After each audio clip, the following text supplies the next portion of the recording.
გამარჯობა, ეს არის გადაცემა გვერდიდან და მეორე დავით კალანდია.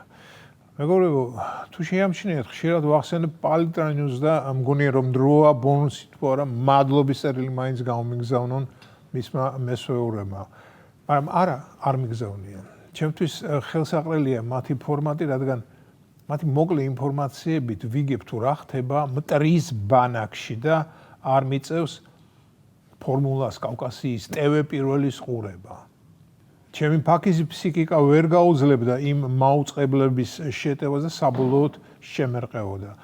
ამიტომაც პალტრანიუსიდან ვიღებ სალაპარაკო თემებს, მით უმეტეს რომ ისინი 99 შემთხვევაში ჩვენდამი მტრულად განწყობილ ადამიანებს იწვევენ და მხოლოდ ერთ შემთხვევაში ჩვენიანს, რათა როდესაც განკითხვის ჟამი დაუდგება, თქვან ჩვენ ყველას ვიწვევდით და მიკერძოებაში ნუ დაგვწამებთ ცილსო. ნახე იქ ბოკერია, ძალიან აღელვებული ლაპარაკობდა. თუმცა ის ყოველთვის აღელვებულია და არ ვიცი ეს მისი ბუნებრივი მდგომარეობაა თუ ხელოვნური, მაგრამ ასეა თუ ისე აღელვებული იჯდა და ასეთივე აღელვებით ამტკიცებდა, რომ მოღალატეობრივი ტყუილია ივანიშვილის რეჟიმის ქადაგება თითქოს რუსეთთან ურთიერთობათა დალაგება შესაძლებელია. მოსკოვს ჩვენი სახელმწიფოებრიობის განადგურება უნდაო. რა უცნაურია მეგობრებო, მოსკოვს ჩვენი სახელმწიფოებრიობის განადგურება უნდა, მაგრამ არ ანადგურებს. რაღაცა არ აძლევს მოსკოვს ამის საშუალებას. რაში უნდა მოსკოვს საქართველოს სახელმწიფოებრიობის განადგურება, ეს სხვა საკითხია. წესითა და რიგით ასე მგონია ტყუილებრალოდ შენი მეზობლის ქვეყნის სახელმწიფოებრიობის განადგურება არ უნდა გინდოდეს, რადგან გირჩევნია გვერდით აწყობილი და ცივილიზებული სახელმწიფო გემეზობლებოდეს, ვიდრე აშლილ დაშლილი. მე ასე წარმომიდგენია, მაგრამ ეს მე ვარ, რა გამეგება მე დიდ პოლიტიკაში, რომელშიც არასდროს ყოფილვარ. გიგა ბოკერია კი ნამყოფია. ანუ ის მთის მწვერვალზე იდგა და იქიდან გაცილებით უფრო დიდი ჰორიზონტი მოჩანდა, ვიდრე ჩემი თვალსაწიერიდან.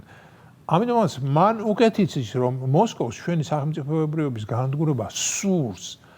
დიახ, სურს, მაგრამ არ ანადგურებს. ან ბიზნესი ერიდება, ან და რაღაცის ეშინია.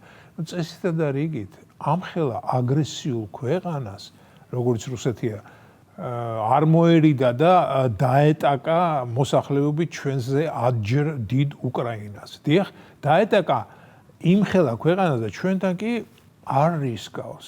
ეთყობა ვერ დაუიწყებია ის საზარელი მარცხი, რაც 2008 წელს მას სააკაშვილმა უგულაომ და ბოკერიამ მიაყენეს.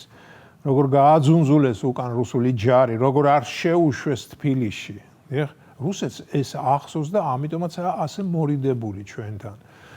ვიღაც იტყვის, რომ რუსეთს ახლა საქართველოსთვის არ სხელაო და ალბათ დავეთანხმები. რუსეთი ჯერ უკრაინითაა დაკავებული და ყველა რესურსი იქითკენ აქვს მიმართული, თუმცა ბოკერიას აღქმით მაინც ჩვენკენ უჭირავს თვალი. მეგობრებო, რუსეთს საშუალო მოქმედების რაკეტები ბლომად აქვს და ჯვარი აქაურობას ერთი-ორიც რომ გადმოუშვას ჩვენი მიმართულები, თუნდაც ცარიელი რაკეტებია. არასერიოზული შიგთავსით, ნუ გესმით ალბათ, რასაც გულისხმობ.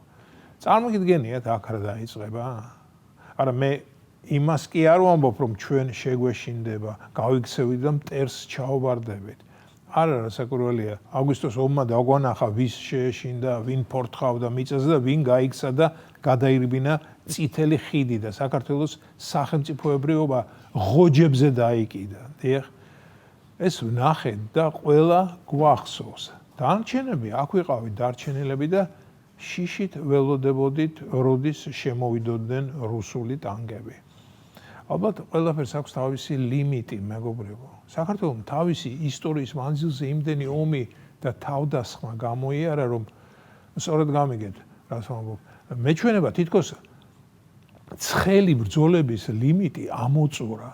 მეჩვენება რომ დადგათ, რომ შვიდად ვიცხოვროთ და ამ შვიდობისთვის მშვიდობიანადვე უნდა ვიმოქმედოთ. მე გავაგებული მაქვს თუ რას გთხოვდა ამერიკელი ჩინოსანი. მართლა გითხრათ, ბოლომდე მაინც მიჭირს იმის დაჯერება თუ როგორ გვწირავდა.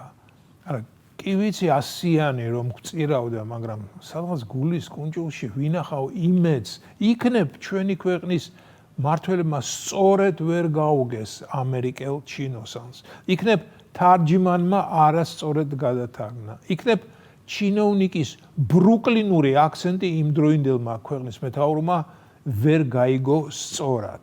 მაგრამ ვაი რომ ყველაფერი სწორედაც გაიგო. ის აშშ-ს ჩინოვნიკი სრულიად გულგრილად გვწირავდა და არავითარი სინდისის ქეჯნა მას მერე არ ექნებოდა. რადგან ისინი ჩვენ უნტერმენშებად, მეორე ხარისხის ადამიანებად გვთვლიან. უნტერმენშების რაოდენობა კი რამდენად შემცირდება, ეს მათ არ აინტერესებთ. ამის მაგალითი უკრაინამ უკვე იგემა. მოკლედ, არ ვიცი სად დაინახა ბოკერია, მაგრამ რუსეთი ჩვენ გვიმიზნებს, მაგრამ ეს მისი პრობლემებია. აღარ გვინდა ომობანა და რაც თავარია, ომობანათი ვერც ვერაფერს გავხდებით, მით უმეტეს რუსეთთან. გინდ ის რუსეთი აჯერ უფრო დასუსტდეს, ეს მაინც არაფერს ნიშნავს. ამ დრაკონს იმხელა კუდი აქვს, რომ მისი ერთი მოქნევაც საკმარისი იქნება ჩვენთვის გამოუსწორებელი ზიანის მოსაყენებლად. და ბოკერიას რა? ბოკერიას არაფერი. ის ხომ სხარტი ბიჭია და კვლავ მოასწრებს წითელ ხიდზე გადარბენას. ეს როგორ გადაცემა გვერდიდან და მე ვარ დავით